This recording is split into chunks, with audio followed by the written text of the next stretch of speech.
quiero que hablemos sobre la construcción falsa de la identidad y nacionalidad dominicana. El pueblo dominicano arrastra una noción ambigua de confusa, contradictoria de su identidad.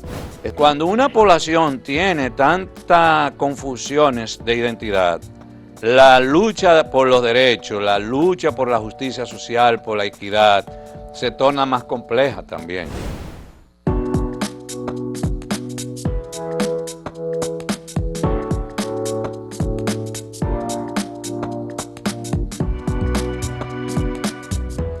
Saludos amigas, amigos, ustedes sintonizan Acento TV y este es su espacio a partir de ahora.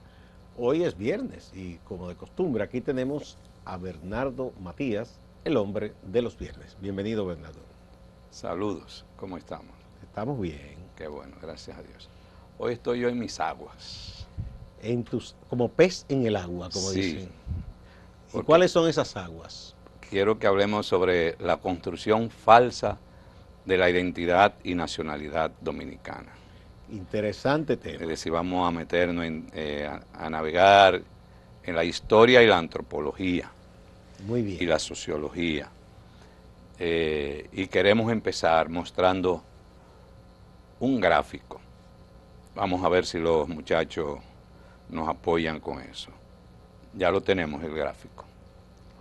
Sí, ahí está. Sí, bueno, miren, este gráfico es un estudio, una encuesta nacional de autopercepción racial y étnica en República Dominicana. Eso es muy reciente. Muy reciente, que hiciera el Fondo de Población de las Naciones Unidas, UNFPA, lo publicaron ahora en el 2022, pero se hizo en el 2021.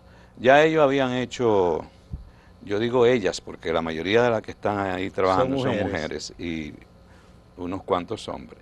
Ya habían hecho ese mismo estudio en el 2019.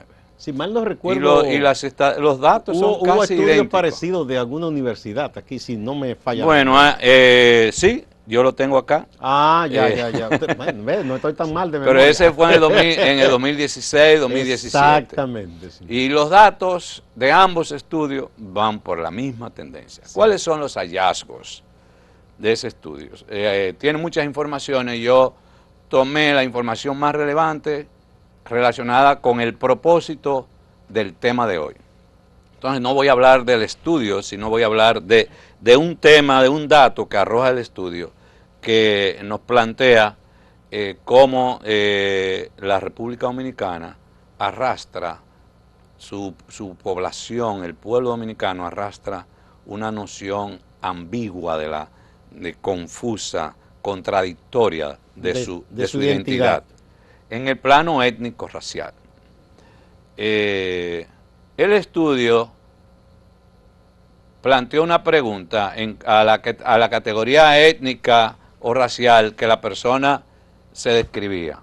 Es decir, ¿cómo se considera usted? Indio, mulato, negro, blanco, mestizo, etcétera. Tan chocante lo de indio, ¿verdad? Sí. Bueno, vamos a verlo poco a poco, pero está en la cosmovisión, en el imaginario colectivo, el concepto de indio. Precisamente, la mayoría de los dominicanos se conciben en esta encuesta, se autodescriben como indio, un 45%. Y hay una clasificación, el indio oscuro, el indio canela, el indio claro y el indio puro y simple. Entonces, los dos con mayor cantidad son el indio per se, con un 30%, y el indio claro, con un 10%. Blanco, un 18%. Moreno, un 16%. Mulato, un 9%. Y solo un 8% se autodescribe como negro en República Dominicana.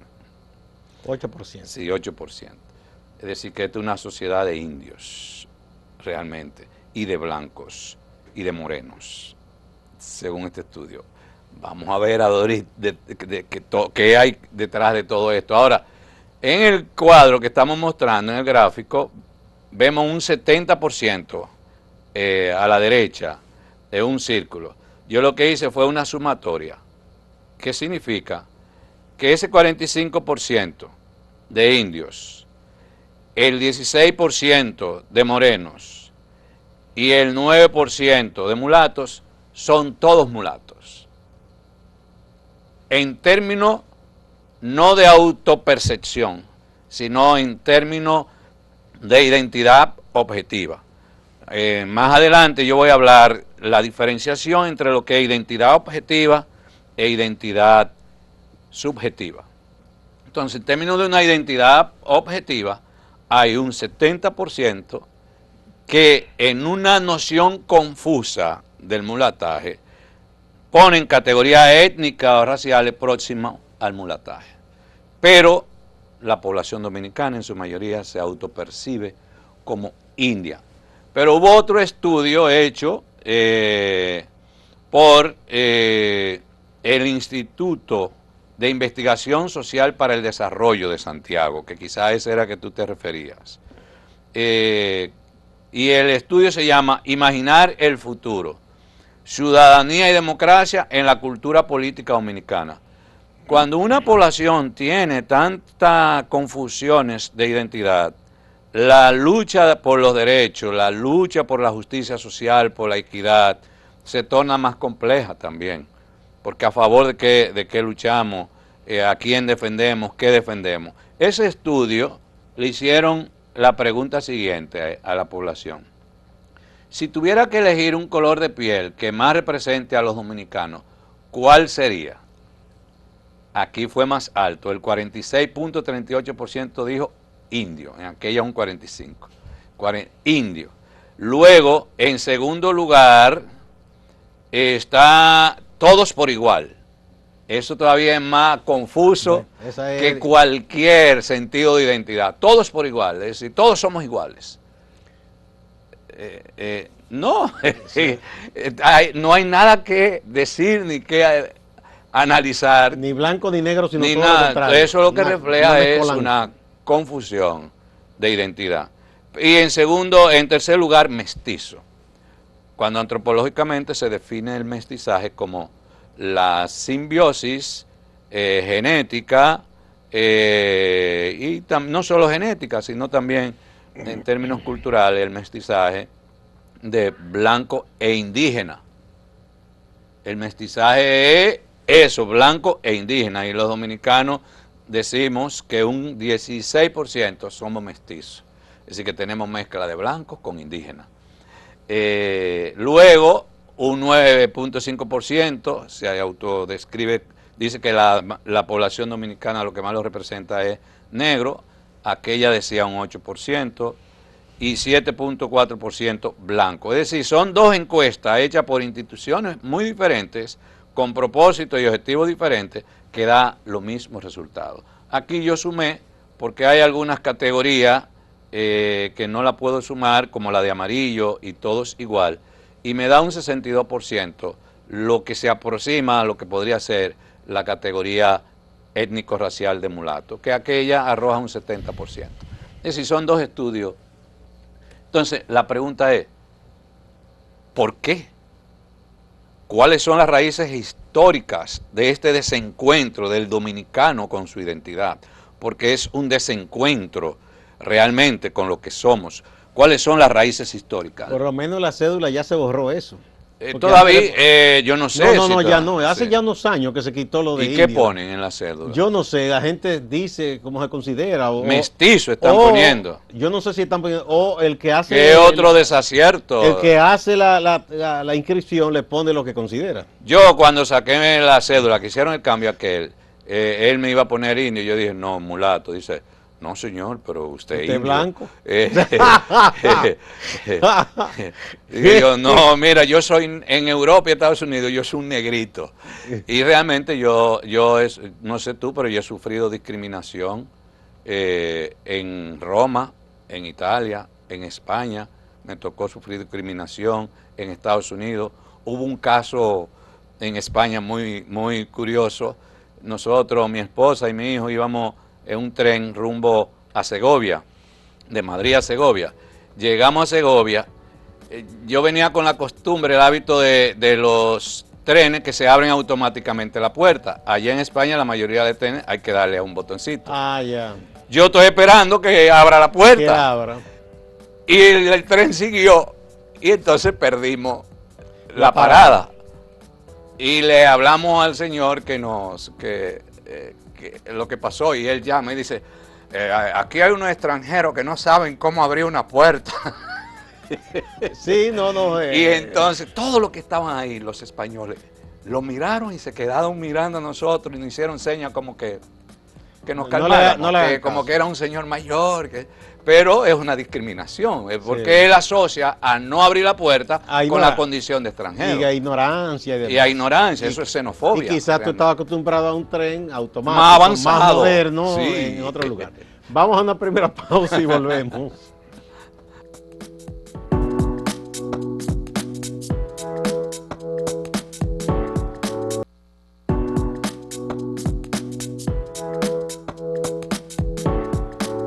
Continuamos con Bernardo Matías y el tema de hoy, la identidad de los dominicanos y dominicanas.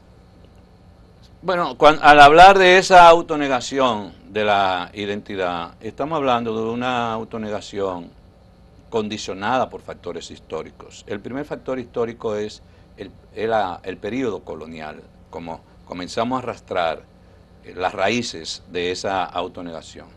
En el periodo colonial, la sociedad se organiza en base a un sistema de diferenciación para justificar la desigualdad y el sistema esclavista.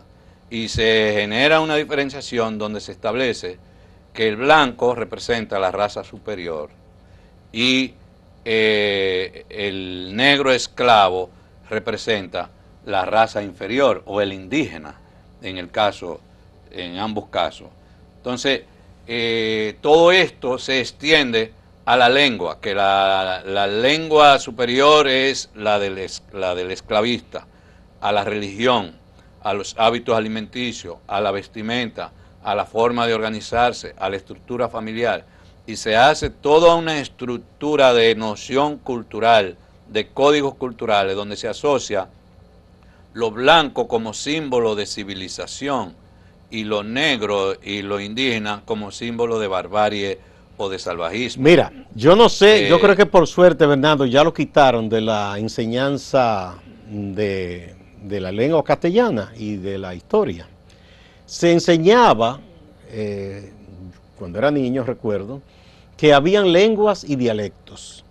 Y es una visión totalmente etnocéntrica, dicen algunos eurocéntrica, de que las lenguas son las de los países cultos, entre comillas, las potencias europeas que salieron para el mundo. Los países civilizados, que es sinónimo de civilización. Civilización, entre comillas. Pero pasa con la religión también. O sea, que entonces las lenguas de países que no eran de Europa eran dialectos. O porque supuestamente lo hablaban un país más pequeño, eran dialectos. Y no, o sea, todas son lenguas. Que unos hayan salido por el mundo.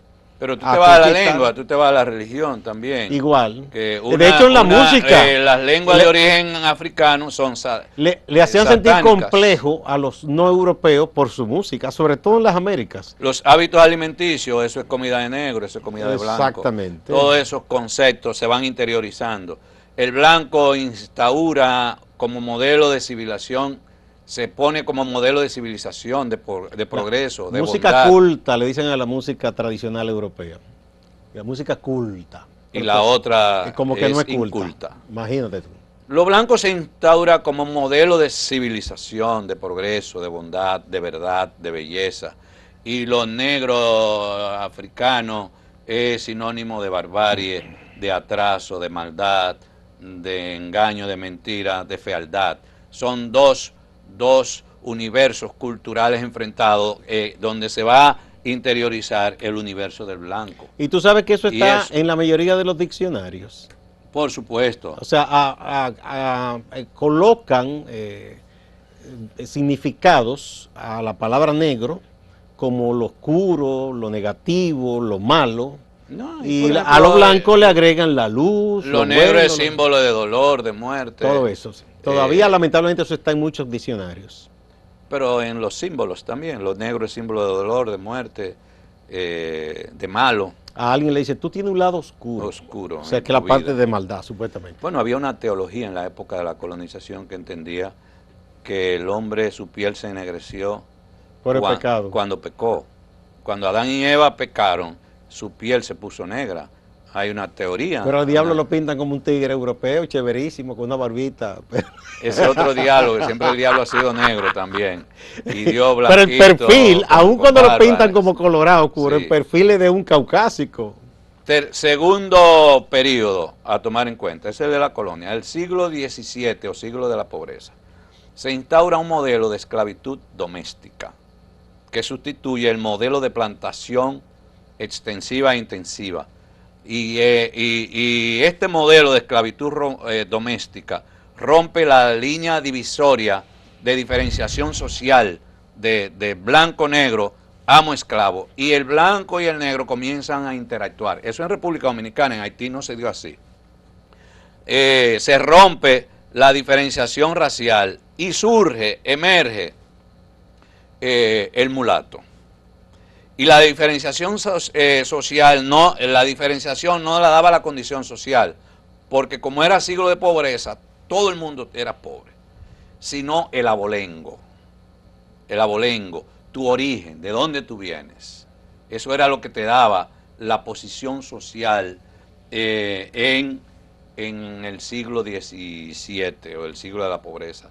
Entonces aquí en este siglo es que se crea la base de la identidad cultural dominicana y se complejiza con un fenómeno que es el fenómeno de la criollización, donde emerge el mulato como mayoría y el negro y el blanco como minoría. ¿Y qué le pasa al mulato? Que emerge con un doble mundo contradictorio. El mulato desprecia la negritud, porque negritud es símbolo de esclavitud, de barbarie, de rechazo, y anhela lo hispano, pero no puede llegar a ser hispano, pero tampoco puede llegar. No es solo de aquí. Entonces, Octavio Paz lo describe a sí mismo eso en se México, da en el indígena. En México, de que y en la misma clase de media, que el cholo social. odia al indígena y a su vez el cholo odia a ese, pero no puede ser blanco. Entonces, la dominicanidad que se configura en ese siglo XVII se genera sobre la base de un conflicto de identidad, de deseo de parecerse al blanco y alejarse del negro esclavo. En su afán por blanquear, el mulato adoptará el racismo del blanco colonizador, y ese racismo se traduce en su autonegación, en su autodesprecio y en la búsqueda desesperada de querer ser como el blanco. Y eso se refleja en el tipo de cabello que se quiere tener, en el tipo de ropa que se quiere vestir. La ropa llena demasiado colores, es una ropa fea y se tiende entonces a una ropa más, no encuentro la palabra en este momento, más discreta, menos colorida. Entonces, y se da en la búsqueda desesperante de un sincretismo católico, de ser católico, pero detrás de ese catolicismo hay toda una serie de creencias de origen africano. Jean Price Mars va a construir un concepto que describe ese conflicto, que es lo que él llamó el bovarismo colectivo, en su obra La República de Haití y la República Dominicana, en el 1953. Una obra que ha citado una y mil veces el doctor Balaguer, que admiraba Pero mucho. muchos le han entrado a esa obra para reforzar el antihaitianismo. Balaguer lo admiraba mucho a Price Mars. Pero Jean Price Mars lo que hacía, y también habló de un bovarismo racial de la élite haitiana. Sí. Que su gran aspiración es parecerse al blanco francés y negar sus raíces africanas. Y pero en Dominicana él habla de un bovarismo colectivo, que mientras en Haití es en las élites, en República Dominicana es en el colectivo dominicano, que está ese deseo del dominicano de negar sus raíces para parecerse al blanco, que es la hispanofilia del dominicano. Entonces, ese fenómeno, él dice, Jean Price Mars, el dominicano en una exaltación de bovarismo colectivo cree pertenecer a la raza blanca, dueña del universo, se cree blanco. El dominicano rechaza su afrodescendencia y se reafirma en su hispanidad. Bueno, entonces, esa encuesta es eso lo que está reflejando. Es así. Más un tercer fenómeno que lo vamos a analizar. En el próximo segmento. No sé si ya tenemos. Sí, ya tenemos que ir a la pausa. Sí, en el próximo segmento, que es la nostalgia del regreso al indio.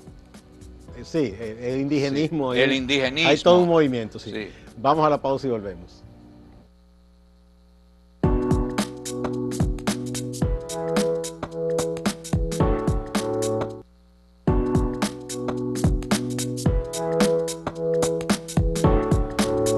Don Bernardo Matías, continuamos. Bueno, en 30 minutos estamos tratando de explicar un fenómeno complejo, ¿verdad? De siglos. Muy complejo. Hablamos del periodo colonial del siglo XVII y hablemos de finales del siglo XIX, que es lo que se le llama el periodo de la nostalgia del regreso al indio, en términos culturales, donde irrumpe una intelectualidad dispuesta a construir otro tipo de identidad, una identidad propia, que no es ni africana ni europea, y es el surgimiento del indigenismo como corriente teórica intelectual, donde niega la negritud, pero reconoce la imposibilidad de convertirse en blanco. Entonces estos intelectuales reivindican la indianidad y sustituyen el indio por el mulato. Entonces ese que es mulato, que se configuró en el siglo XVII, ahora vendrá a ser considerado indio en base a una construcción. En muchos países latinoamericanos les dicen cholos. El cholo es lo que pasa es que el cholo es la mezcla de negro con indígena. Negro, pensé que era el blanco con indígena, me parece. En algunos países. No, perdón, el otro que estoy diciendo es Sambo. Sí, Sambo sí. Es distinto. La novela Enriquillo de Manuel de Jesús Galván viene a ser la expresión literaria de esta ideología racial y que se va a definir como la novela nacional. Entonces lo nacional se asocia al indio en términos literarios. Y también los poemas fantasías de José Joaquín Pérez son una exaltación al indigenismo. Y detrás del indigenismo lo que yacía era el hispanismo dominicano, encubierto en una nostalgia indigenista.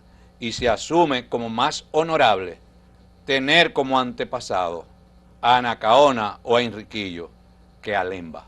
Claro, nadie quiere así. Sí, Tú ves, entonces todo esto es como una especie de mistificación progresiva del indio y de desplazamiento gradual del mulato, que va a tomar fuerza entonces el indigenismo en la dictadura de Trujillo, con Balaguer y Peña-Valle, como parte de una estrategia cultural de la dominicanidad, a raíz de la matanza de los haitianos, de los 15, 17 mil haitianos, algunos dicen que más, pero fueron muchos. Y algunos para justificar fueron 5.000. 5.000. Como que 5.000 personas no es una matanza. Entonces se genera toda una estrategia cultural de la indianidad y del hispanismo, liderado por Balaguer y Peña-Valle, y que va a penetrar las escuelas, va a penetrar las familias, va a penetrar el Estado.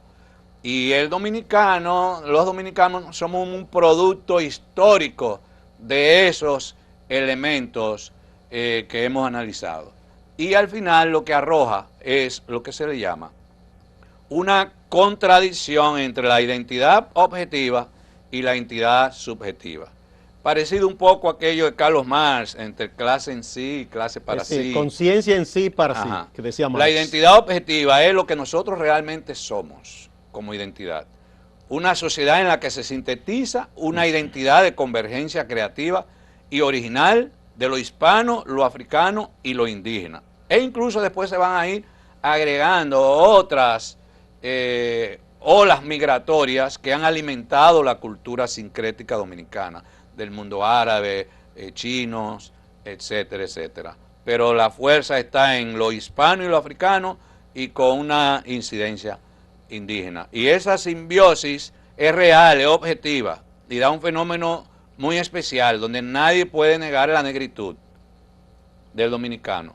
Esa es la identidad objetiva, pero la identidad subjetiva es cómo nos percibimos los dominicanos o nos autopercibimos, y nos autopercibimos con una identidad falsa y confusa, donde persiste la idea de la indianidad, la obsesión por el blanco como modelo y el rechazo a la negritud. Y a la vez, persiste lo que se llama una colonización mental, porque lo que nosotros hemos sido mentalmente colonizados. Y el Estado no ha jugado un papel para romper con esa colonización mental, que lo que ha hecho es... No, pero este es un Estado que tiene una religión oficial. Que lo que ha hecho es reforzar y alimentar más. Y el Ministerio de Cultura debería asumir un rol protagónico de reivindicación de nuestra identidad y romper con todas esas confusiones que tenemos nosotros. Pero una identidad confusa que ha sido amplificada por la norteamericanización de la vida cultural dominicana en los últimos 20 o 30 años, que es todavía más complejo, donde hay gente ya que se creen americanos, te celebran Thanksgiving, te celebran la noche de brujas, Halloween, y te hablan en inglés. No, y además la parte comercial, el viernes, y a nivel comercial, el viernes negro, y que le dicen Black Friday. Y tú vas a los malls y los precios te lo ponen en dólares. Mira, dijiste mall.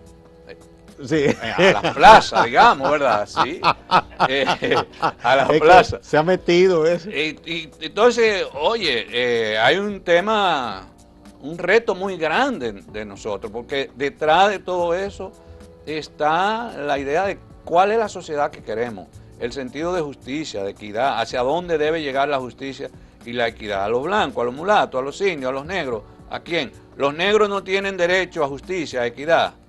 No. Bien. No tienen derecho. Vamos a terminar. Son todos esos temas. Entonces, tenemos un gran desafío. Concluir recordando algo que decía el poeta Nicolás Guillén en Cuba, a propósito de eso, de gente que subjetivamente se cree blanca, europea, casi, pero que la realidad de lo que él es, de lo que siente, niega eso. Y él decía, refiriéndose a alguien y el tambor, que es el símbolo de la africanidad, de la danza, del ritmo caribeño, ¿no?, heredado de África, que decía, alguien hablándole como a un tambor, decía, en público me escupes, porque niega la parte africana, pero en secreto me besas. O como dice la querida Shakira, que dice, las caderas no mienten. Por más que usted se crea europeo, si tocan un merengue, una bachata, una cosa, usted va a bailar. Y se le mueven los pies. Yo complemento lo que tú estás diciendo con la frase aquella, que es una frase falsa, de que el negro lo tenemos detrás de la oreja. No, señor, es alante de la oreja que está el negro, porque detrás de la oreja es la invisibilización de la negritud. Exacto. Y está en las caderas, digo yo. En las caderas. Muchas gracias, Bernardo. O Shakira. Muchas gracias a ustedes también, amigas y amigos. No se olviden de que este tema ya ampliado en la versión que hacemos en el portal se coloca completo para que ustedes disfruten de esa investigación que con mucha dedicación hace Bernardo cada semana.